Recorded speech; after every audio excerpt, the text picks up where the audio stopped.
Are you as excited as I am for the Russian Grand Prix? Because I'm not excited at all, to be honest. I mean, I don't like this track, it's kind of boring, nothing ever happens. But you know what? Duty calls and we have to replace another driver for this race, so here we are. This season went quite well so far. I mean, we got 3 podiums, we are 5th in the Drivers' Championship, just a few points behind Daniel. Hamilton leads the Drivers' Championship, and of course Mercedes leads the Constructors' Championship. Nothing surprising there. You know what? I'm yet to drive for Williams, and I got a feeling I'm gonna get one for this race. I mean, a track that I dislike and the slowest car on the grid will be the perfect combo. Anyway, let's spin the wheel. Just you see, I'm gonna get a Williams, I betcha. And that looks like it's going to be a Ferrari, so, well, that's like the Williams of the midfield. But, you know what, at least we get to drive for the prancing horse, so we got a lot of pressure on our shoulders this weekend. And now let's see who predicted Leclerc for this race.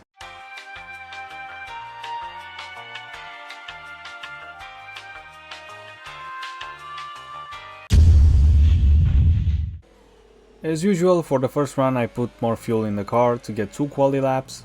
The first lap was quite okay. I mean, I was just finding the limits of the car and I got a 133.3. The second lap I made a mistake here and I wanted to give up on the lap, but then I changed my mind. And the lap was going quite well until... Come on Gasly, give me some slipstream, man. That's what I'm talking about. Now please get out of the way. Please! My god. Yeah, and there's the lap ruined, not only for me but for Bottas as well. In lap 3 was the moment where I just decided to go for it. I was pushing so hard, I nearly lost the car, and in the end I was faster by 1 second. Lap 4 was going quite well, I was just a 10th down, and then... Oh no, what was that? Jesus Christ, man. Oh well, not the best way to finish qualifying, but it happens. In the end, Hamilton got pole position, with Verstappen in 2nd, the 2 racing points on the 2nd row of the grid. Meanwhile, we are in 5th, ahead of Daniel Ricciardo and Sebastian Vettel, so I'm not so disappointed with the result.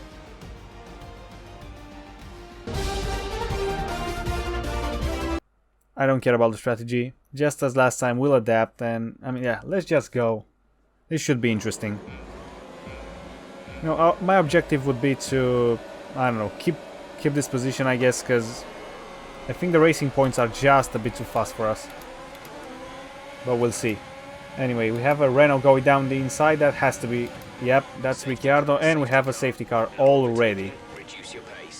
The safety car came out because Latifi, Grosjean and Raikkonen came together in turn 1.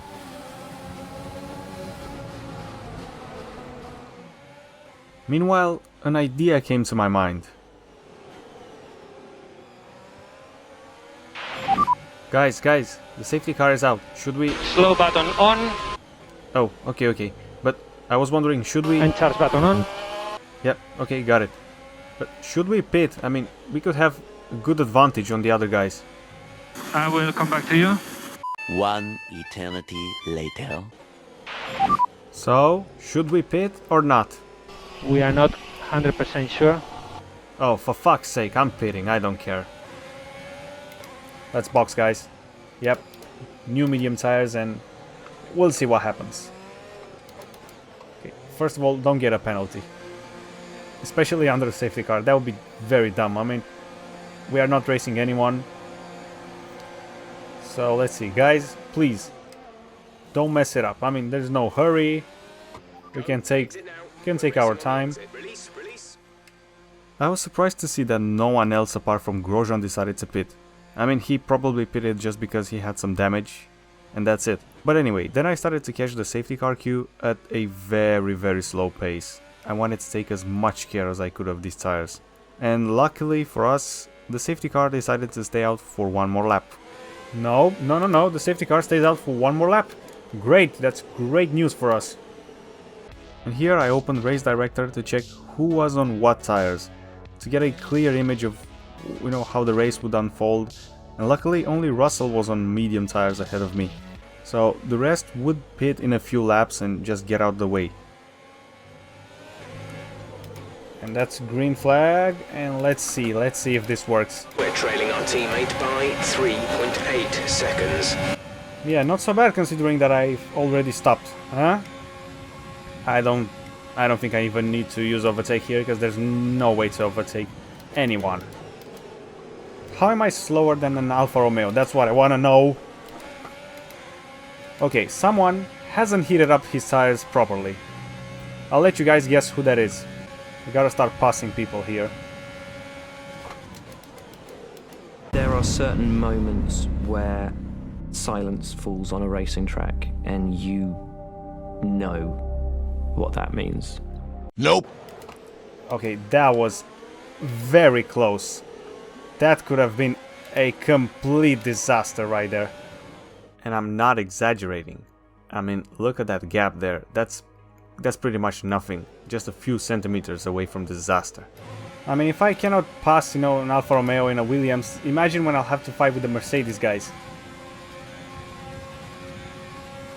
No, we have no top speed. No top speed at all. A few corners later, Russell decided to pit. I was surprised to see this because he was on the mediums, so I expected him to go a lot longer. What kind of strategy is that? I mean, I'm not complaining, I got rid of another car. Still, let's not forget, these guys will have to pit either next lap, I guess, or maybe even this lap, so we could get some clean air here. Then I overtook Giovinazzi and Magnussen with the DRS, and I got a bit upset with the top speed of the Ferrari. And I started to sound a bit like Alonso and Vettel when they had some engine issues. You know, I hate Ferrari engine cars, I hate this engine. Here's where Vettel said, you know, bring back the fucking V12s. I agree with that. Bring back those Ferrari engines, man. Okay, so some people pitted. I think that's Verstappen. And that's great news. So he's behind us. So Hamilton will be behind us as well. Okay, that's a train of cars going to the pits. Quite a lot of people there. Some are still out on the track. Who is that? Is that a Renault? I think that's Ocon. So my prediction was correct. Hamilton came out of the pits a few seconds behind me, and not only that, he was also behind the two Haas drivers. Yeah, so Hamilton is still stuck behind a Haas. Hopefully that's Grosjean. I think that must be Grosjean, so he'll have to overtake him, which, I mean, now that I'm thinking about it, he'll do it on the straight, so that wasn't too much help. These guys, yeah, they go into the pits, so I'll be the race leader now, and Hamilton will be second, just a few seconds behind me. There's 5 laps of fuel remaining. Yes, Jeff, yes. Thank you very much for the useless information. Okay, Vettel is out, and Norris as well, so something happened there. Maybe we get a safety car. Quite some bad luck for Vettel. He was fighting there with Norris and Albon, and then he had a small contact with Norris. He broke his suspension while Norris got a puncture, and then both of them ended in the wall. It would have been nice to have both cars finish the race, but oh well. Guys, that's too dangerous, guys. We need a safety car. We need to red flag the race. I'm telling you, we need to red flag the race right now. No, the cars are gone. Are you kidding me? Yep, so the cars just magically disappeared from the track, so no safety car came out. And even though I had a good gap to Hamilton, he was catching me very quickly. This was the gap between us at the start of lap 11, and this was the gap between us at the start of the next lap. I think Hamilton will be in striking distance in the last lap. Okay, here we go, final lap. This is your final lap of the race. I think we should make it, guys. I think we should be able to make it. Where's Hamilton? Still quite far away. Yep, there he is. I guess you can tell just by looking at my driving that I'm getting a bit stressed. Now look, oh no, I messed up that corner. Please don't tell me he's... No, he's not 1 second behind me. That's okay, that's okay. I guess that's it. No, Hamilton has no chance to catch us. I just need to bring it home. Bring it home. Okay, no wheel spins. Nothing. I can already hear the Italian anthem from here. I think one more lap and Hamilton would have had me. So that's it. 2 corners, 1 corner left, guys. And that's it. A win for Ferrari. We won in a Ferrari. Can you believe this? Amazing. Thanks, guys. Thanks. Grazie ragazzi. Grazie. Grazie. Forza Ferrari. Forza Ferrari. Yes. Slow button on. So Nico Hulkenberg finally wins the race, and not only that, but he wins it with Ferrari. An amazing result, but I gotta admit, this was all down to the strategy. I had no pace to be on the podium. Just look at my fastest lap and compare it to Hamilton's or Verstappen's. Also a great result for Grosjean, who had the same strategy as us. He gets a 5th place, 10 points in the bag for Haas. That's amazing for that team. In the Drivers' Championship we are now just 3 points behind Daniel, and both of us got even closer to Bottas. Meanwhile, Hamilton extends his championship lead by 4 points over Verstappen, and that's pretty much it. Thanks to this win, Ferrari are now just 10 points behind Racing Point in the Constructors' Championship. So that was it for this race. I hope you enjoyed it, and I'll see you all next time for the Monaco Grand Prix.